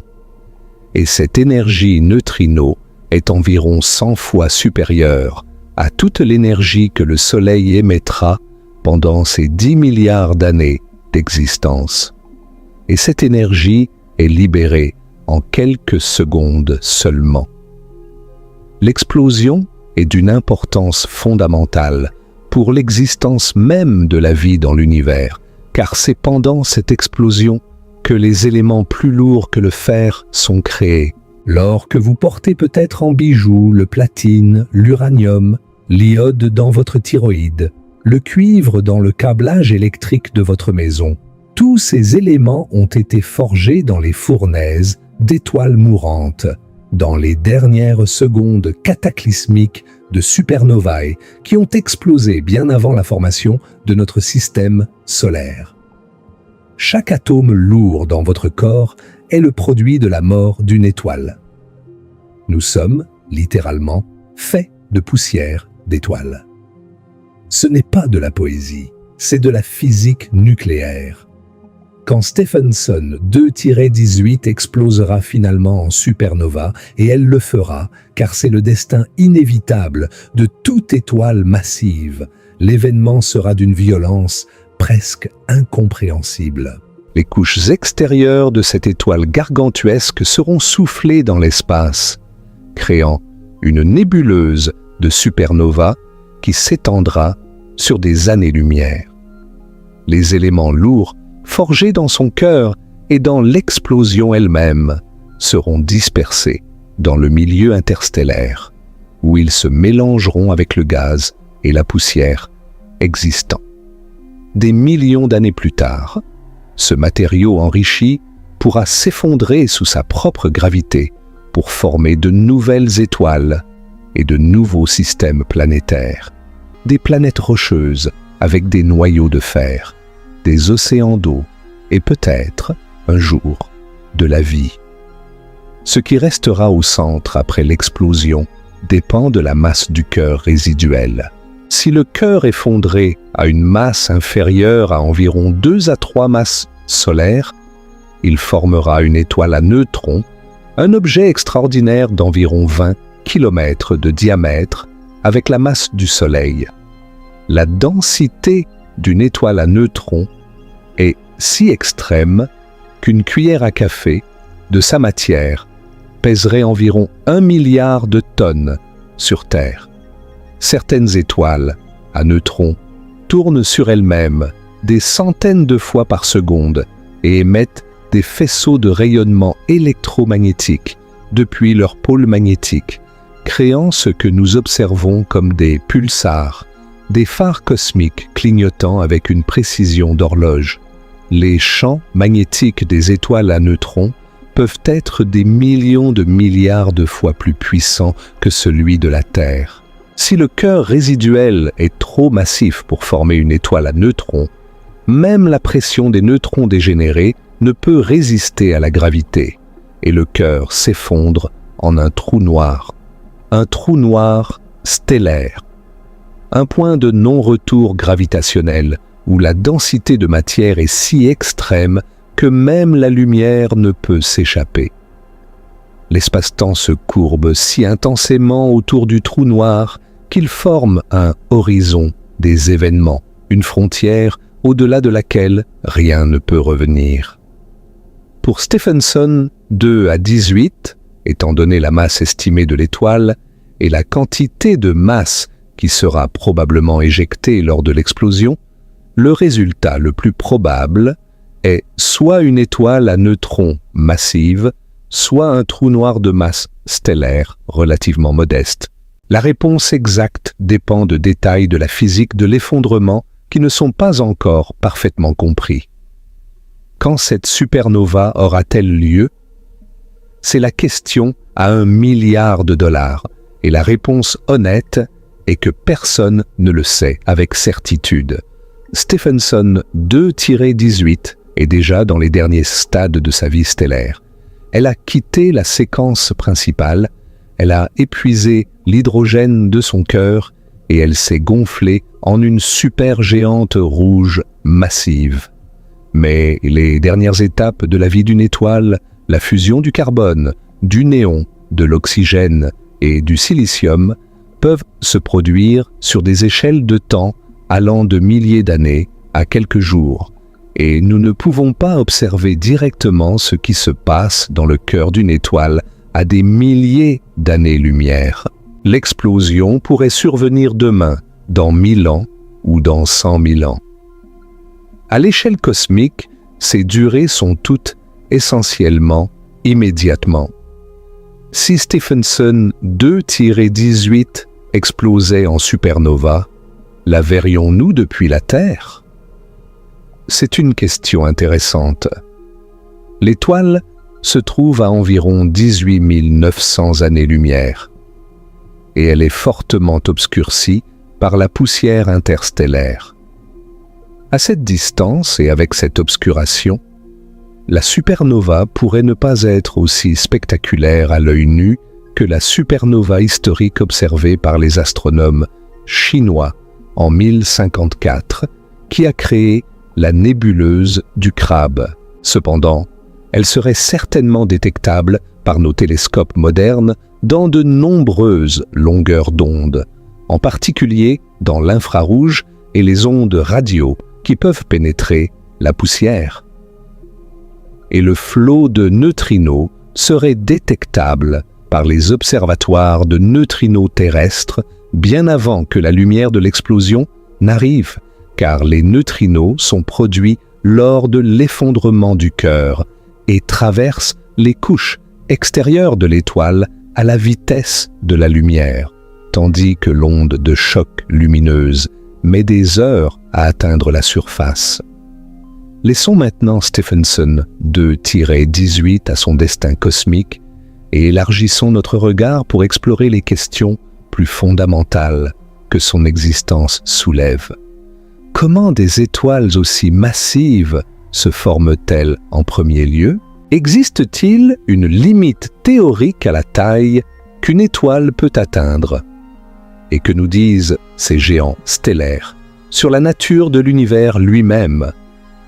Les étoiles naissent dans ce que les astronomes appellent des pouponnières stellaires, de vastes nuages de gaz moléculaires et de poussière appelés nuages moléculaires géants. Ces nuages peuvent s'étendre sur des centaines d'années-lumière et contenir des masses équivalentes à des millions de soleils. Ils sont principalement composés d'hydrogène moléculaire, avec des traces d'hélium et de minuscules quantités d'éléments plus lourds. La plupart du temps, ces nuages sont en équilibre, la pression interne du gaz empêchant le nuage de s'effondrer sous sa propre gravité. Mais parfois, quelque chose perturbe cet équilibre. Une onde de choc provenant d'une supernova voisine, la collision entre deux nuages, ou les forces de marée gravitationnelle, lors du passage à travers un bras spiral de la galaxie, peuvent comprimer une région du nuage, au-delà du seuil critique. Ce seuil critique est décrit par la masse de Jeans, nommée d'après le physicien britannique Sir James Jeans.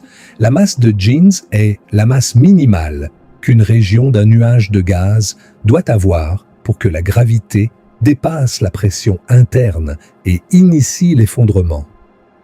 Quand une région du nuage dépasse cette masse critique, elle commence à s'effondrer sur elle-même. L'effondrement est d'abord lent, puis s'accélère. La matière tombe vers le centre, se réchauffe par compression, et finalement, quand la température et la pression au centre atteignent des valeurs suffisantes, la fusion nucléaire s'allume. Une étoile est née. Pour les étoiles de faible masse, comme notre Soleil, ce processus est relativement bien compris. Mais la formation d'étoiles très massives, celles qui deviendront des supergéantes et des hypergéantes, est un problème beaucoup plus complexe et encore activement débattu. Le problème principal est la pression de radiation. Quand une protoétoile devient suffisamment lumineuse, sa propre lumière exerce une pression sur le gaz et la poussière qui l'entoure, tendant à repousser la matière et à stopper l'accrétion. En théorie simple, cette pression de radiation devrait empêcher la formation d'étoiles au-delà d'environ 40 masses solaires. Et pourtant, nous observons des étoiles de 100, 200, voire plus de 250 masses solaires. Comment est-ce possible? Plusieurs mécanismes ont été proposés pour résoudre ce paradoxe. L'accrétion par disque est l'un des plus importants.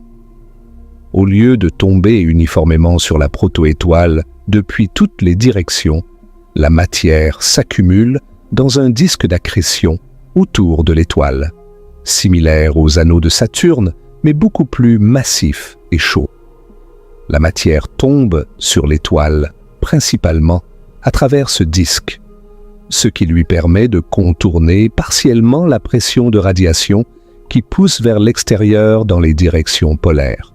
L'accrétion compétitive est un autre mécanisme dans lequel plusieurs protétoiles en formation au sein du même nuage se disputent la matière disponible et les plus massives d'entre elles, ayant une attraction gravitationnelle plus forte, accaparent une part disproportionnée du gaz. La fusion de protétoiles est encore un autre mécanisme proposé dans lequel deux protétoiles ou jeunes étoiles entrent en collision et fusionnent, formant une étoile plus massive que ce qui aurait été possible par accrétion seule. La question de la masse maximale qu'une étoile peut atteindre est toujours ouverte. Les observations suggèrent une limite supérieure d'environ 250 à 300 masses solaires dans les conditions actuelles de l'univers. Mais cette limite n'est pas absolue. Elle dépend de la métallicité du gaz, c'est-à-dire de la proportion d'éléments plus lourds que l'hélium. Dans l'univers primitif, quand les premières étoiles se sont formées à partir d'un gaz composé presque exclusivement d'hydrogène et d'hélium, sans éléments lourds et donc sans poussière, pour amplifier la pression de radiation, la limite de masse aurait pu être beaucoup plus élevée.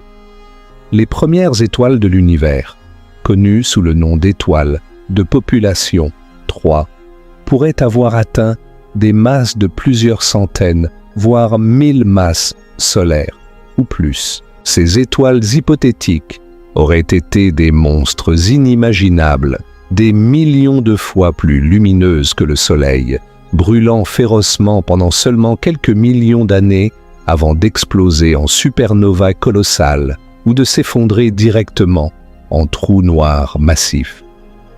Mais qu'en est-il du rayon? Existe-t-il une limite théorique à la taille physique qu'une étoile peut atteindre? La réponse est oui, et cette limite est liée à la limite de Hayashi. La limite de Hayashi, nommée d'après l'astrophysicien japonais Tsushiro Hayashi, définit la température minimale qu'une étoile en équilibre hydrostatique peut avoir pour une luminosité donnée. En dessous de cette température, l'étoile ne peut plus maintenir l'équilibre et ses couches extérieures deviennent convectives de manière si violente que l'étoile devient instable. La limite de Hayashi forme une frontière presque verticale dans le diagramme HR sur le côté droit qui limite la taille que les étoiles les plus froides peuvent atteindre.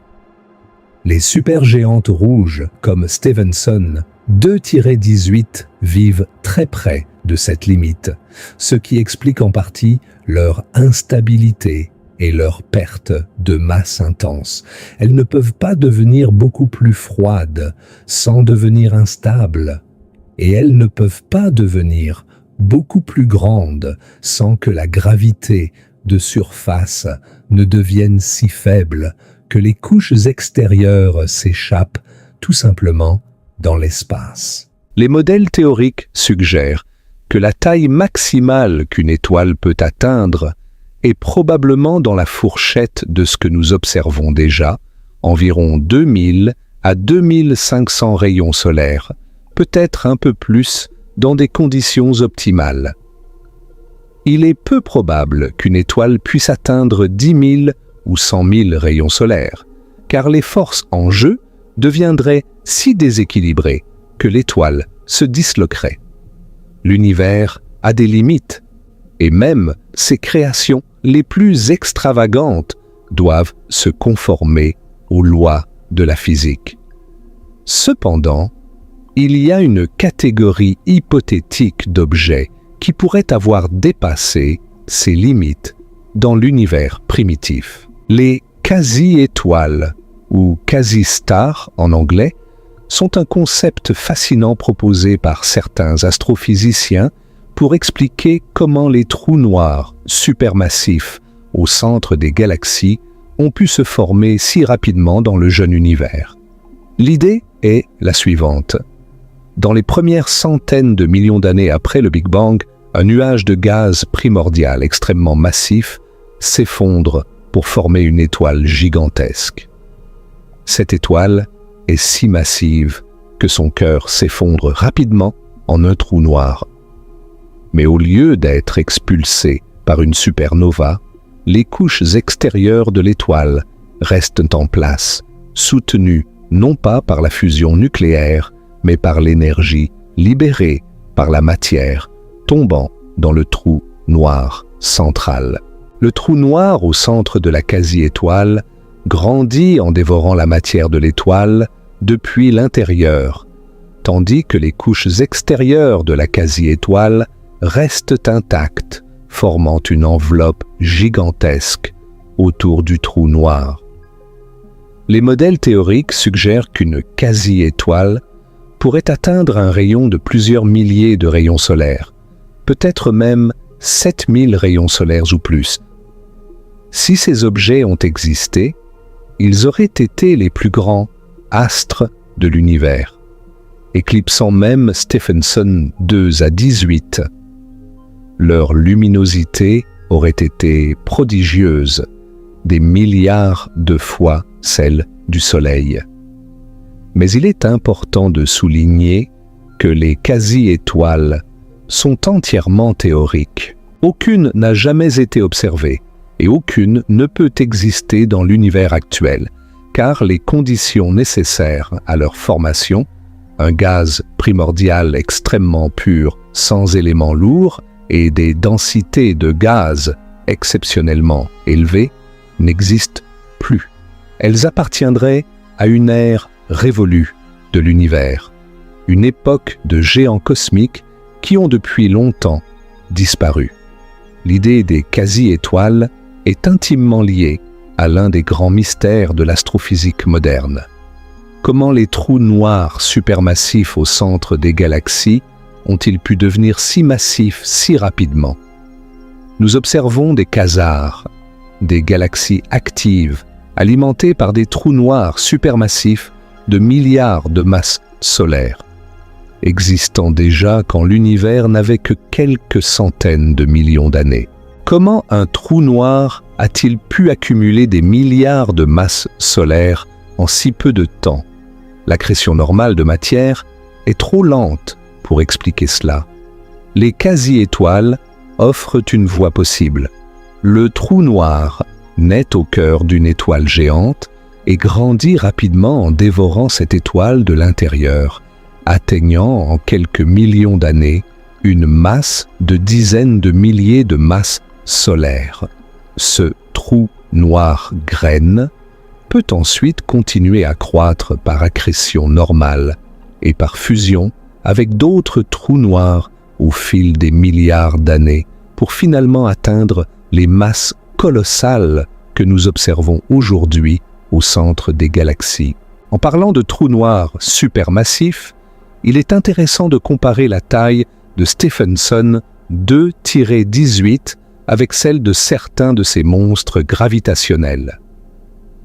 Thon 618 est un quasar extrêmement lointain, alimenté par l'un des plus grands trous noirs connus, avec une masse estimée à environ 66 milliards de masses solaires. L'horizon des événements de ce trou noir a un rayon d'environ 1300 unités astronomiques. Une unité astronomique est la distance entre la Terre et le Soleil, soit environ 150 millions de kilomètres. Donc l'horizon des événements de Thon 618 s'étend sur 1300 fois la distance Soleil. C'est environ 3 fois la distance entre le Soleil et Pluton.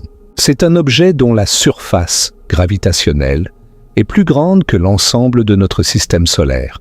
Et Phénix A, un trou noir supermassif découvert au centre d'un amas de galaxies, est encore plus grand, avec une masse estimée à environ 100 milliards de masses solaires.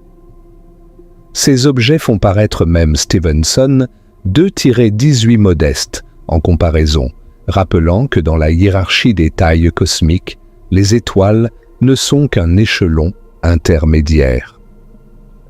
Prenons maintenant du recul pour contempler notre propre place dans cette vaste hiérarchie cosmique. Notre Soleil, que nous percevions autrefois comme un astre imposant, est un grain de sable dans un désert d'étoiles plus grandes. Stephenson 2-18, aussi colossale soit-elle, n'est qu'un point minuscule à l'échelle de notre galaxie, la Voie lactée, qui s'étend sur environ 100 000 années-lumière de diamètre. Et notre galaxie elle-même n'est qu'une parmi les 2000 milliards de galaxies estimées dans l'univers observable. L'univers observable s'étend sur environ 93 milliards d'années-lumière de diamètre, et au-delà de cette frontière, il pourrait s'étendre infiniment dans toutes les directions, contenant des merveilles et des monstruosités que nous ne pourrons jamais observer car leur lumière n'a pas encore eu le temps de nous atteindre. Mais revenons à notre galaxie, car c'est là que vivent la plupart des personnages de notre histoire. La Voie lactée est une galaxie spirale barrée, avec un bulbe central, un disque de bras spiraux et un halo sphérique de vieilles étoiles et d'amas globulaires. Notre Soleil se trouve dans ce qu'on appelle l'éperon d'Orion, un petit bras spiral mineur situé entre le bras de Persée et le bras du Sagittaire. Nous sommes à environ 26 000 années-lumière du centre galactique, approximativement aux 2/3 du rayon de la galaxie, dans une région plutôt tranquille et sans prétention. Stephenson 2-18, en revanche, se trouve dans le bras Écu-Centaure, plus proche du centre galactique que nous, dans une région beaucoup plus dense et active de la galaxie. C'est dans ces régions intérieures, riches en gaz et en poussière, que les étoiles les plus massives se forment préférentiellement, car c'est là que les nuages moléculaires sont les plus denses et les plus propices à la formation de géants stellaires. Au cœur même de notre galaxie se trouve Sagittarius A étoile, un trou noir supermassif d'environ 4 millions de masses solaires. Bien qu'il soit des millions de fois plus massif que le Soleil, son horizon des événements ne s'étend que sur environ 12 millions de kilomètres, soit un rayon d'environ 17 rayons solaires. En termes de taille physique, le trou noir au centre de notre galaxie est donc beaucoup plus petit que Stephenson 2-18. Mais sa masse, sa densité et son influence gravitationnelle sont incomparablement plus grandes. C'est un rappel que dans l'univers, la taille n'est pas toujours le critère le plus significatif. Sur les centaines de milliards d'étoiles de la Voie lactée, combien sont des géantes ou des supergéantes comparables à celles que nous avons explorées ce soir? La réponse est très peu. La grande majorité des étoiles, environ 75 à 80%, sont des naines rouges, des petites étoiles froides de type M qui brillent à peine par rapport au Soleil. Peut-être 5 à 10% sont des étoiles similaires au Soleil, de type F, G ou K sur la séquence principale. Les étoiles massives de type O et B, celles qui deviendront éventuellement des supergéantes, représentent moins d'1% de toutes les étoiles. Et parmi celles-ci, seule une infime fraction atteindra le stade d'hypergéante rouge.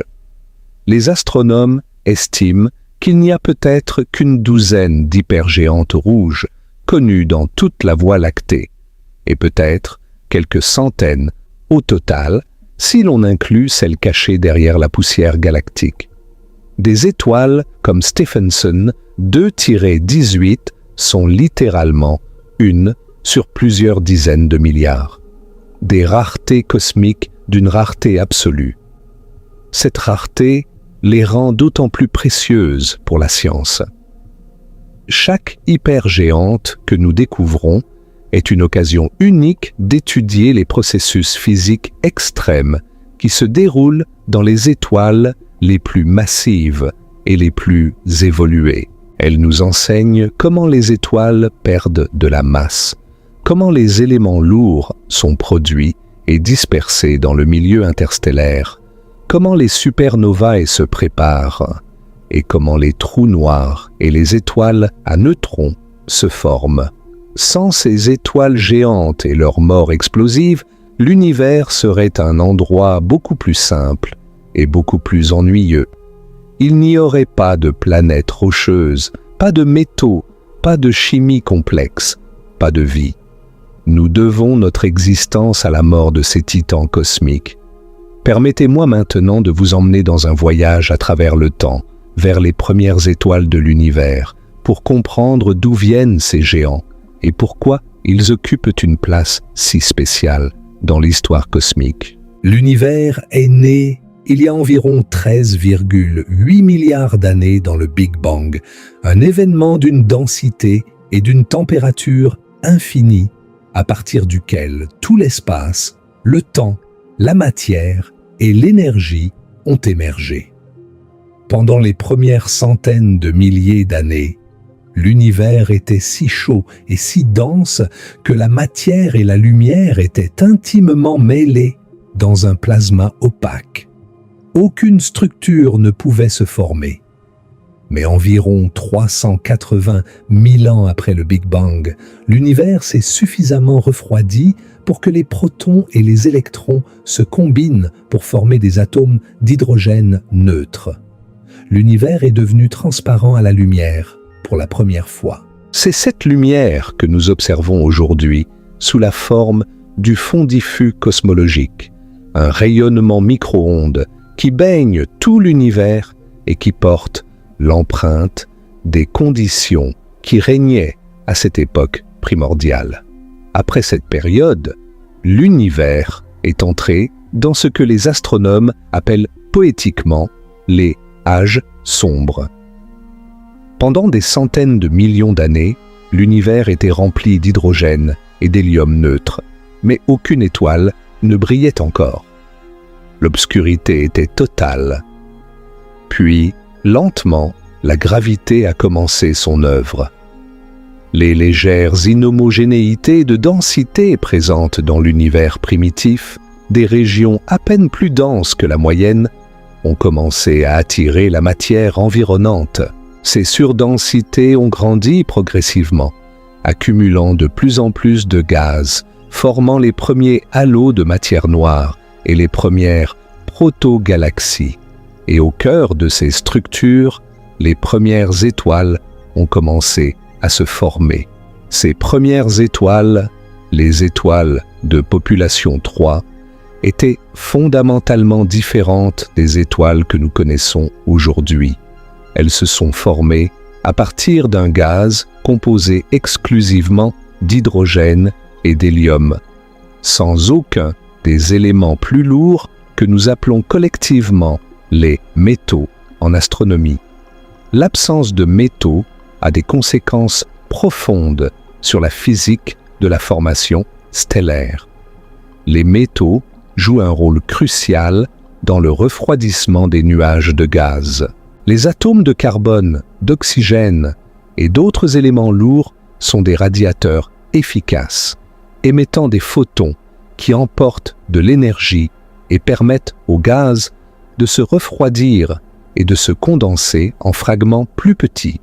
Sans ces refroidisseurs métalliques, le gaz primordial se refroidissait beaucoup moins efficacement, ce qui signifie que les fragments de gaz qui se sont effondrés pour former les premières étoiles était beaucoup plus massif que les fragments qui forment les étoiles aujourd'hui.